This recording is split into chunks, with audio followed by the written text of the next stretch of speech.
La vénerie est associée aux temps anciens. Pourtant, aussi surprenant que cela puisse paraître, elle connaît actuellement un essor inattendu.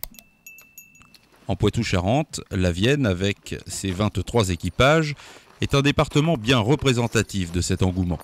Créé par la famille de la Fouchardière, l'équipage Saint-Laurent est l'un des plus anciens du département. Il a choisi la voie du chevreuil. De septembre à mars, l'équipage chasse 2 fois par semaine. Cyril Cruz, le gendre de monsieur de la Fouchardière, est le master de l'équipage. Ça sent la plupart, la totalité, sont tous des trotteurs. Alors vous avez des trotteurs de petite taille comme ça, puis des trotteurs beaucoup plus grands. Il n'y a pas de sel français ici. Il y a des cavaliers qui sont fanats de sel français, d'autres de sang un peu plus arabe ou pur sang. Mais c'est plus délicat pour rester en place pendant la chasse. Les trotteurs sont réputés pour avoir un pied très sûr, mais souvent moins confortable que des selles français. C'est pour ça que certains cavaliers vont sur des selles français.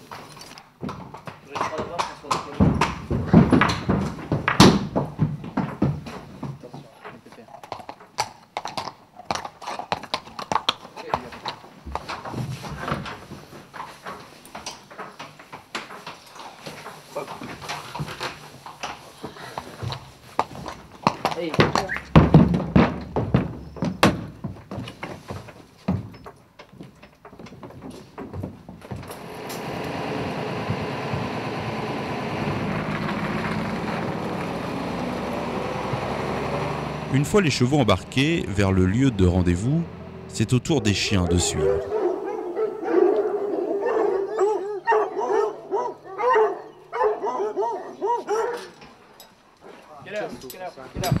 Enlevez-vous là, enlevez-vous. Savoyard, Savoyard.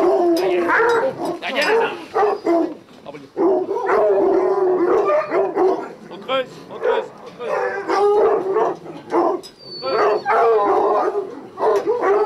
Ivoine derrière. S'ils partent pas, c'est qu'ils sont partis il y a pas longtemps. Ils ont chassé mercredi et il y a quelques jeunes qu'on sort occasionnellement. C'est leur première saison de chasse, ils vont sortir 3-4 fois dans l'année uniquement. Les créanciers sur le chevreuil, c'est faire en sorte que leur première rencontre, ça se passe sur du chevreuil, c'est de les mettre avec 3-4 vieux chiens qui vont pas aller trop vite mais qui vont crier assez fort. Et ces jeunes chiens vont s'étonner de ça et vont suivre et puis au bout d'un moment vont s'habituer, vont se rapprocher un peu du chevreuil et puis vont goûter finalement à la voix du chevreuil. Ce sera la première voix qu'ils croiseront. Nous on va les conforter dans ce sens-là. Quand ils chasseront éventuellement des grands animaux, que ce soit sanglier ou cerf, là pour le coup on sera plus sévère et on leur fera comprendre que c'est pas la voix de leur animal.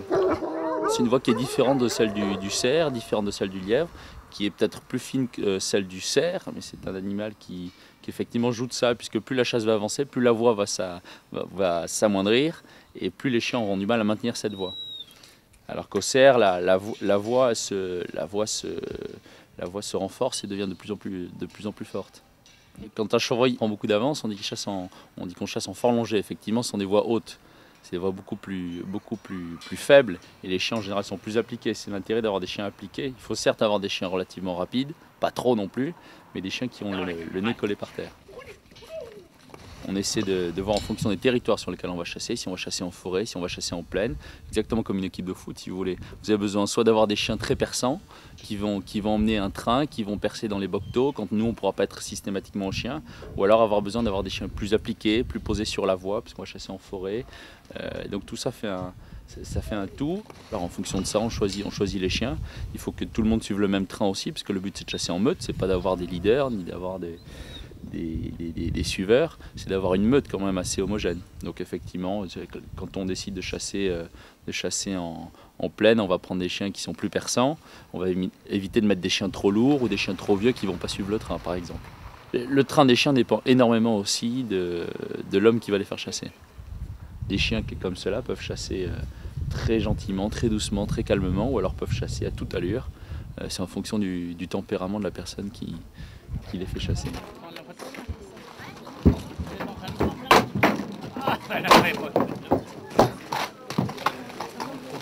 Bien.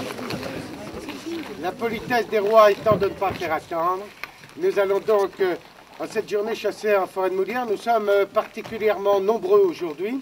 Monsieur et Madame de la Fouchardière ont aujourd'hui rassemblé leur équipage dans la forêt de Moulières, au nord de Poitiers. Mais ça nous implique aussi des règles de discipline strictes que vous connaissez les uns et les autres. Nous avons 2 boutons de l'équipage qui ont fait le bois ce matin. Et bien, ma foi, ils vont nous rendre leur rapport dès maintenant. J'ai fait ma quête du côté des Nardières, au lieu-dit la dune au cocu. J'ai un chevreuil qui fait un aller-retour sur l'allée blanche. On devrait pouvoir le retrouver facilement. On prendra la route par ici et puis le chemin blanc. Si on l'a. Arnaud. Ma tante, mon oncle, donc j'ai fait le bois derrière le plan de Moussel et je n'ai pas la connaissance à niveau. D'accord. Je souhaite une excellente journée à tout le monde. Merci à tous et à cheval, nous partons à chasse.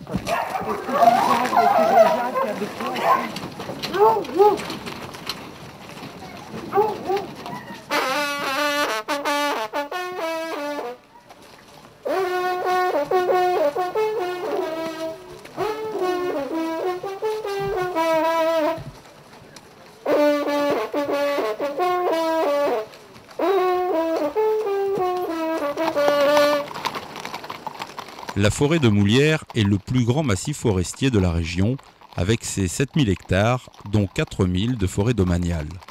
C'est une forêt mixte, composée essentiellement de chênes et de pins maritimes, qui abrite quantité de cerfs, de sangliers et bien sûr de chevreuils, d'où la difficulté à n'en courir qu'un seul.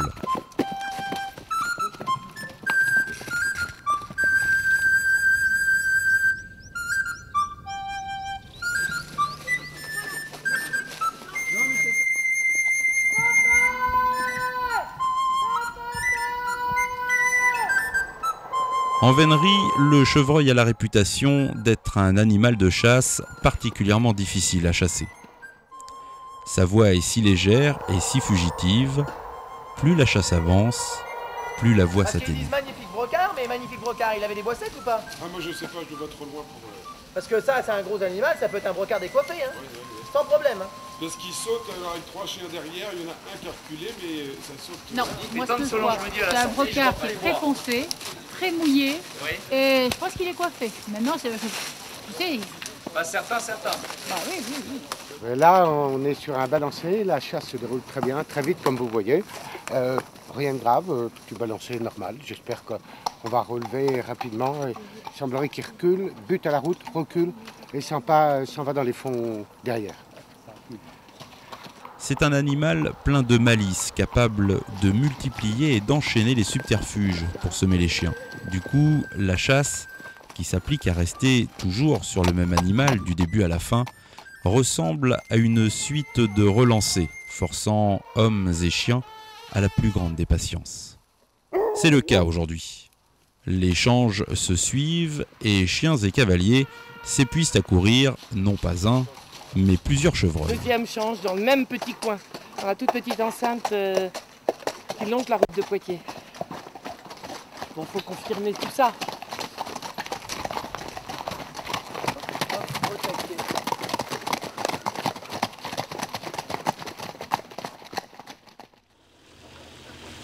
Nous voici maintenant au cœur de l'hiver. L'équipage est invité au Rond du Chêne, un territoire privé non loin de Châtellerault. Monsieur et Madame Poireau-Deslanges, exactement son propriétaire. C'est un territoire qui met à notre disposition d'une façon absolument merveilleuse, dans la mesure où il nous donne la possibilité de faire 15 laissés-cours sur ce territoire du Rond du Chêne, qui est fabuleux. Et ils ont mis à notre disposition un magnifique rendez-vous. Ils sont naturellement boutons de l'équipage, mais ils font un cadeau absolument magnifique à l'équipage Saint-Laurent. Et je profite de l'occasion pour les en remercier. On espère avoir bonne voie, hein. On ne sait pas tant que les chiens n'ont pas lancé.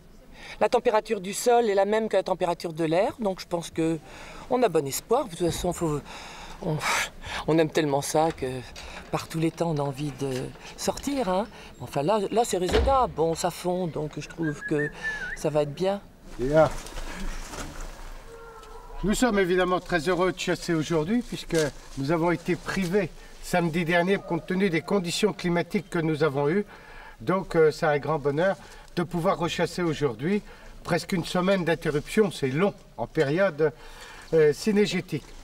Nous avons aujourd'hui le grand plaisir d'accueillir Monsieur Declercq, qui est un grand ami de l'équipage, très fidèle, qui chasse au rallye camping. Loïc va nous rendre son rapport et nous dire sa brisée. Donc moi monsieur, j'ai fait ma quête au parc Achat et je prends connaissance de 2 ou 3 animaux qui rentrent dans le parc Achat. Donc ce matin, vers 9h. 9h. Bon, parfait. Donc nous sommes sur place et on va donc démarrer à cheval d'ici, direction le parc Achat, tout le monde connaît, c'est l'enceinte qui se trouve de l'autre côté. Donc de préférence, si nous le pouvons, compte tenu de la période, essayons de chasser un brocard. Et par contre, si les chiens attaquent une chèvre, eh bien on chassera une chèvre. Mais si nous avons le choix, de préférence un brocard, et en plus s'il est bien coiffé, ça ne serait pas plus mal. Donc donner les renseignements en fonction donc, de l'attaque que nous allons faire.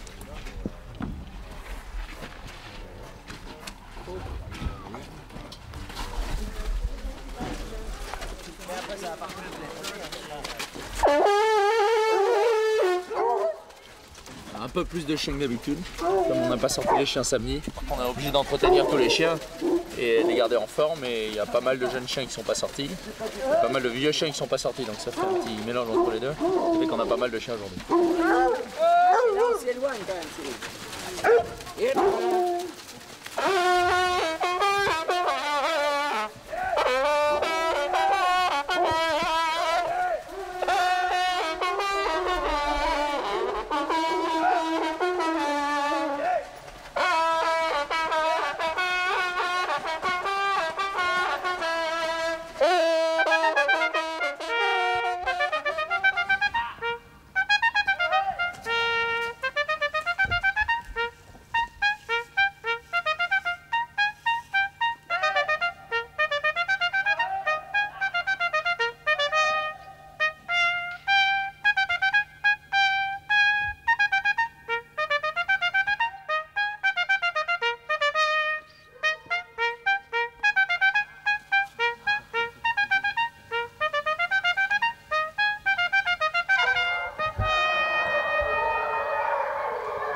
En dépit du froid, les chiens prennent la voie.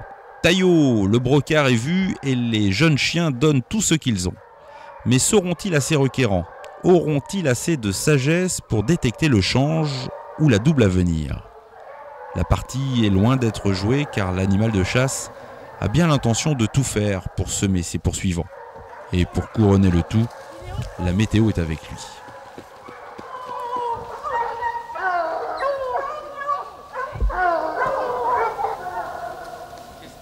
Qu'est-ce qu'il y a puis devant comme ça? C'est le picadeur? Le picadeur et au sauterne. Puis la persaigne là. Est-ce que là avec la neige ça dérègle pas un peu?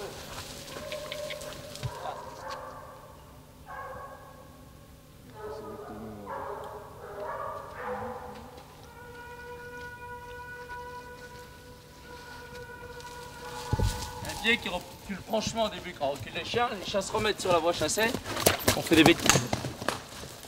Les vieux chiens donnent pas. Jusqu'au bout, les veneurs traquent les indices. Une trace sur le sol, une tache foncée dans les sous-bois, le regard d'un chien, tout est observé et identifié car tout peut soudain ramener à l'animal de chasse. Mais pour peu que le chevreuil soit passé sur une portion goudronnée ou dans un cours d'eau, la chasse se complique, car les veneurs doivent alors faire les arrières et les devants pour retrouver la voie.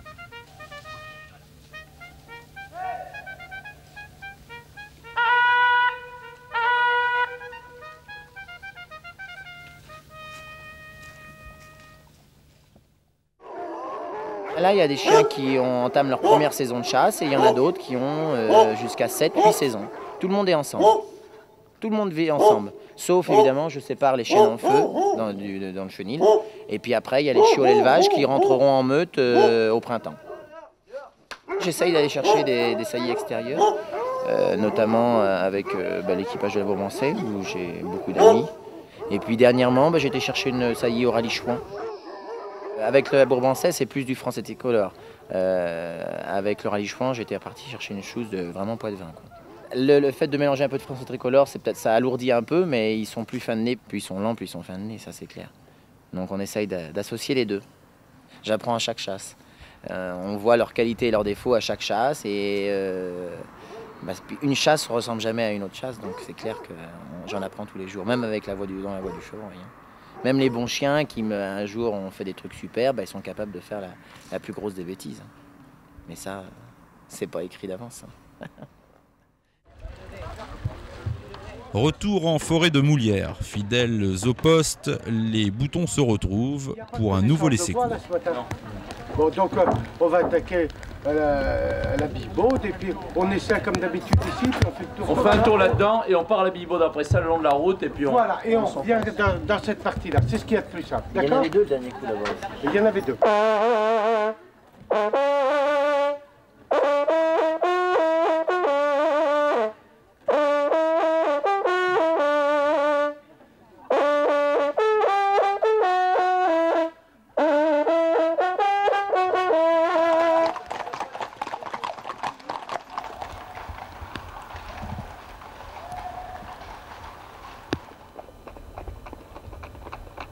La chasse du chevreuil à court est aussi ingrate qu'elle est passionnante. Non seulement les chevreuils sont les rois du change et des doubles, mais ils sont aussi capables de retenir leurs sentiments, comme les lièvres. C'est ainsi qu'aujourd'hui, les chiens marcheront presque dessus sans s'en apercevoir.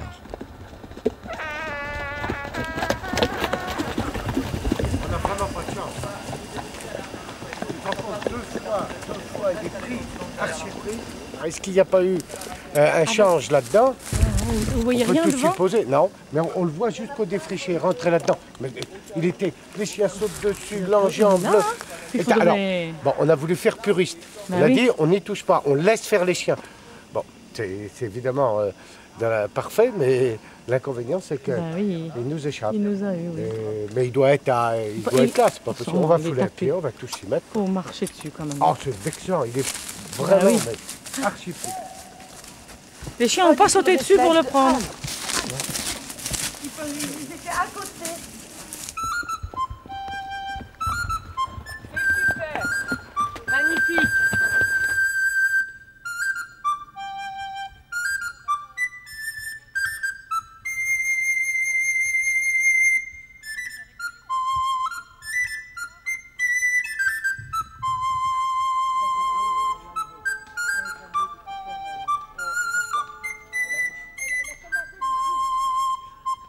Encore un chevreuil qui dormira au bois ce soir. Heureusement qu'en vénerie, les chasses ne se résument pas qu'aux prises. Il arrive fréquemment qu'un équipage ne prenne que 6 chevreuils en une saison. C'est dire le peu d'importance des tableaux de chasse.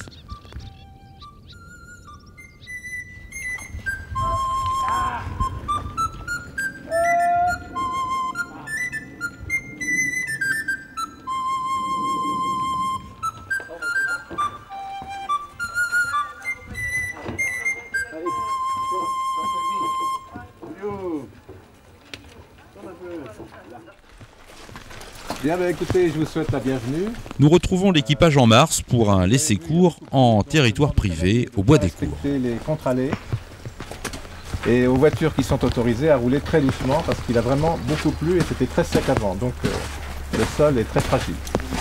Voilà, je vous souhaite une bonne chasse.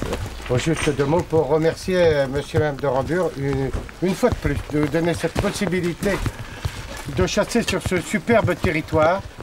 C'est toujours un immense plaisir et je tiens à vous remercier, bien sûr en notre nom personnel avec Odile, mais également au nom de l'équipage, de nous proposer tous les ans une invitation ici sur le Bois des Cours.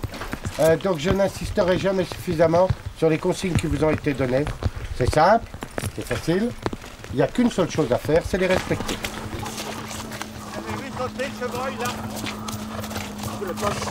Tiens, là-bas, ça saute là. À l'arbre qui est un peu décalé. Il y a un chevreuil qui saute là. Là, il va sauter là. Il saute là aussi? Oui, il saute à l'arbre qui est un peu sur le chevreuil.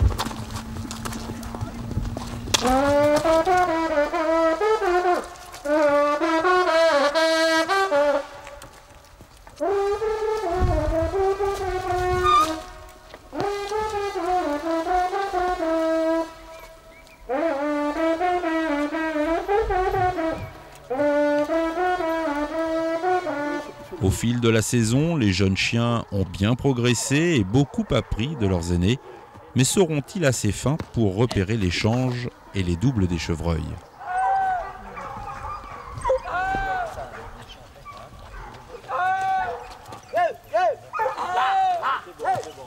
C'est deux allées. Bon, oui.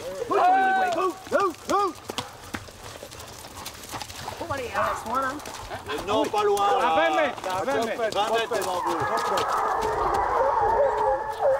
La voie est un peu déportée. Dans ces bois giboyeux, les chevreuils s'empressent de rejoindre leurs congénères pour se relayer devant la meute. Tandis que brocards et chèvres surgissent toujours frais et dispos, la meute s'épuise dans cette course folle.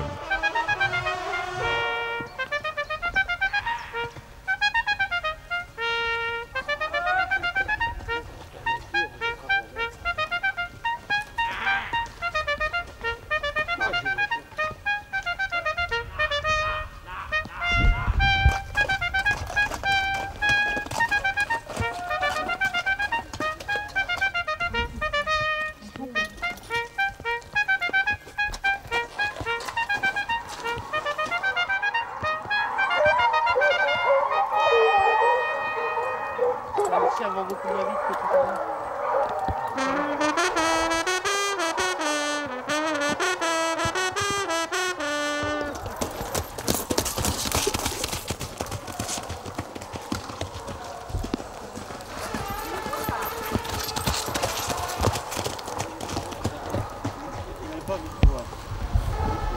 Il a sauté, hein, C'est Jean-Marc qui le voit et plusieurs personnes. Et là, il repasse là, hein. là où elle fait le haut, là-bas.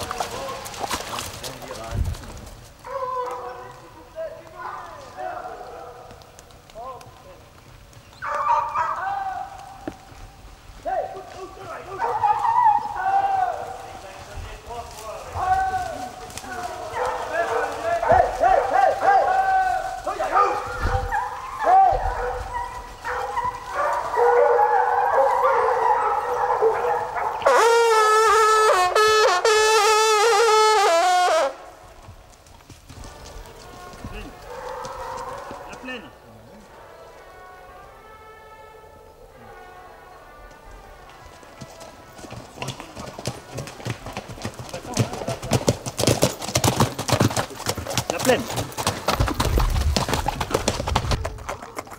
Et puis soudain, au détour d'un bosquet, le chevreuil ne parvient plus à fuir ses poursuivants. Il est pris, c'est l'hallali.